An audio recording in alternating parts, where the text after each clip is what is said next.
issue is that a lot of people are doing so many things, of course, to target on IPOB or ESN, to give it a bad name. But that's not the truth. The organization is peaceful, it's a peaceful movement. Their concern is to make sure that there is justice, there is equity, there is fairness. It's as simple as ABCD. Like I've always told the whole world, you can't achieve peace without it's impossible. The best way out.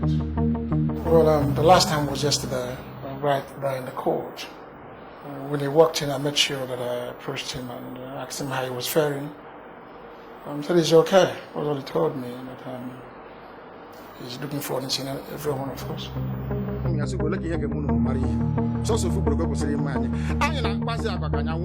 Nnamdi Kanu is generally a good man. He's a man who believes in justice, fairness and equity. And that is what you see today playing out. He's a man that has courage and guts. He's a man that believes in working hard. When you work hard, you produce results. That's who he is. And overall, he's a very good man. Very kind and very good to be with. That's who he is. Whoever that is selling the narrative is wrong. He's my brother, so I can tell you better about him than any other person can. Of course, you know, out there, people can say whatever they want. Perhaps because they don't like him or because they're jealous about him. These are things we understand very well. But when you approach Nnamdi Kanu, when you meet him in person, of course, he's a likable man. Sit down and have genuine conversation, dialogue with him. I think perhaps from there we can make a headway. The dialogue, should have begun since 2017, when attempts were made, of course. I followed him down to Enugu, where a meeting was held, headed by Professor Ben Wabeze and Evangelist Eliot Uko, before the 5 Eastern governors. I knew the things he told them, and we were thinking then they would have come down to Abuja to relay the same message to Abuja, but obviously, from the little intelligence gathering I have done, I've come to realize that they did nothing. They have portrayed Nnamdi Kanu as a threat. But Nnamdi Kanu, like I said yesterday, is not part of the problem, he's part of the solution. So people are sending the wrong narrative, particularly from some of the southern politicians. They are not being truthful to the powers that be here in Abuja. If they are, we won't be here today. Nnamdi Kanu is only asking for 3 things majorly: justice, equity and fairness. Above all, referendum. Is that a crime? Like I've always told the whole world, you can't achieve peace with guns and bullets. It's impossible. The best way out is to sit down and have meaningful and genuine discussion with Nnamdi Kanu. And by so doing, the whole tension will die off. That's all he's asking for. He's not asking for too much.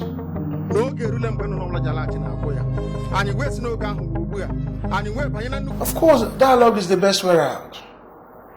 In every conflict, there has to be dialogue. It's not through guns and bullets. Yeah, Biafra, we are Biafrans. We can't take that away from us. It's our way of life. It's who we are. We can't change it.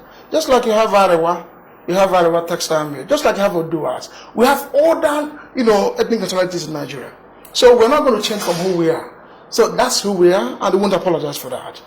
So seeking for Biafra is because that's who we are. It's as simple as that. But then sit down with him and find out if there are ways we can go around it. It's only him that can lead this delegation, not me. I'm not going to speak in his place. So they should give him the opportunity to narrate exactly what he wants and how he wants it done. Then perhaps from there we'll start, seeing things normalized as it should. Before Frederick Lugar came and created the monstrosity called Nigeria. No, he has never asked anybody to attack the security agent. Calling Nigeria a zoo is a rhetoric, just like you've said. Of course, he's seeking for attention. Although our way of life here sometimes could be related to that. I'm sorry to say this. Just like what played out yesterday in court. It was more like a secret trial, or a secret hearing, so to speak, where journalists were about to come in, the lawyers were about to come in, even the representatives, even from Ohanes and the rest of them, were barred from coming into the court. So how would you look at it? How would you analyze that? So when he calls Nigeria a zoo, he's doing that for a purpose. All he's trying to do is to ask them to change from their way of life. And number is cousin, let me tell you what is playing out. the politicians are involved in what is playing out today. He has always made this clear before Humanity on Radio Biafra, that he doesn't give life, therefore he cannot take life. That we should understand. And if you look at the issues Nnamdi Kanu have raised, they are germane. They should be looked into. People are beginning to pick up from there. And they are beginning to resist whatever that is being sold to them before the arrival of Nnamdi Kanu. Like I've said, all over Nigeria, it's all over Nigeria. Nnamdi Kanu is the face of agitation. From those in the north, perhaps from Kanuri tribe, the Gwaris, and all of them, name it. He has become the face of agitation because the issues are germane. So what is playing out here is that those who benefit from what is happening before now, there are people selling this wrong narrative about Nnamdi Kanu. ESN is designed to remain in our bushes, to protect our farmlands and our boundaries against the invading terrorists. That is why ESN was established. How about what happened in Owerri, where a police officer shot a DSS man thinking it was a non-gunman? How do you reconcile that? The issue is that a lot of people are doing so many things, of course, to target on IPOB or ESN, to give it a bad name. But that's not the truth. The organization is peaceful, it's a peaceful movement. Their concern is to make sure that there is justice, there is equity, there is fairness. It's as simple as ABCD. That is what it is. This just happened right now. I think the evidence shown by this way. Let me say this and let me make it clear. Of course, you know that there's a way we play politics in Nigeria. Play very dirty politics. Very dirty politics. Therefore, what is happening is that you see one political party fighting another. And at the end of the day, they target on IPOB and ESN. That's what is happening today. But we're not buying that. We are hell-bent on what Nnamdi Kanu has given us an instruction, and that's what everybody's following.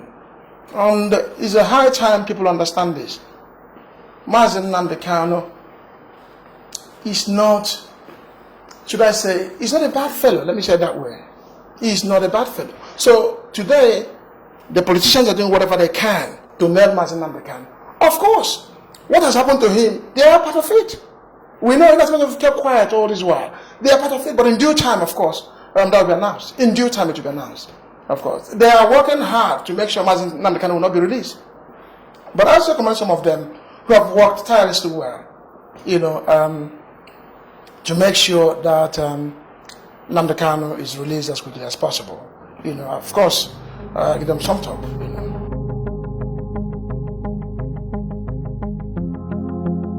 Well, of course, you are aware that the sit at home has been called off officially by IPOB. So what you're seeing playing out today is the involuntary sit at home. We have fanatics in this whole movement. We have extremists as well, so to speak. So people are no longer happy. The only body that can listen to is Nnamdi Kanu. If they're telling you to release him so that they can stop whatever they're doing, then why don't you hearken to the voice of the people? It's as simple as that. Let me say this to you. When you want to hang a dog, you give it a bad name. IPOB is not a violent group. The movement is peaceful. I keep saying this all the time. Now, what is happening is this. When people choose to sit at home, some people choose perhaps to take a walk or to go to various business centers. What happens is that maybe one or two politicians will send out people to go and kill them, or create a funny saying that at the end they will target on IPOB. That is what is happening. Because they know, as far as IPOB is concerned, IPOB has done nothing wrong. So they are doing whatever they can possible to tag IPOB. Of course, you and I know a terrorist group or a violent group. That's what they are trying to do. Whereas we are not. How about those in the market? I listened to a young woman who told me in confidence.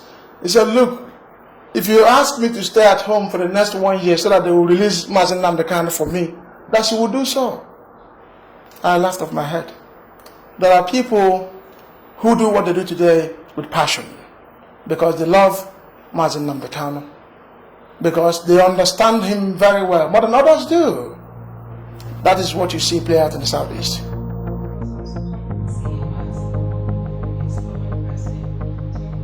Well, let me make this clear to you. I'm a Biafran, like I've told you before, just like you have our Dua and the Arawas. It's as simple as that. What I want today is fairness, justice, and equity. If Biafra will bring me that, that's where I stand. But make no mistake, wherever my brother stands, that's where I stand. I know he wants good for me, not bad. We will remain as peaceful as possible. We are not going to derail. we remain focused and determined. Like I've said, Nnamdi Kanu is the arrowhead of this whole agitation taking place everywhere today, simply because people believe in the ideology.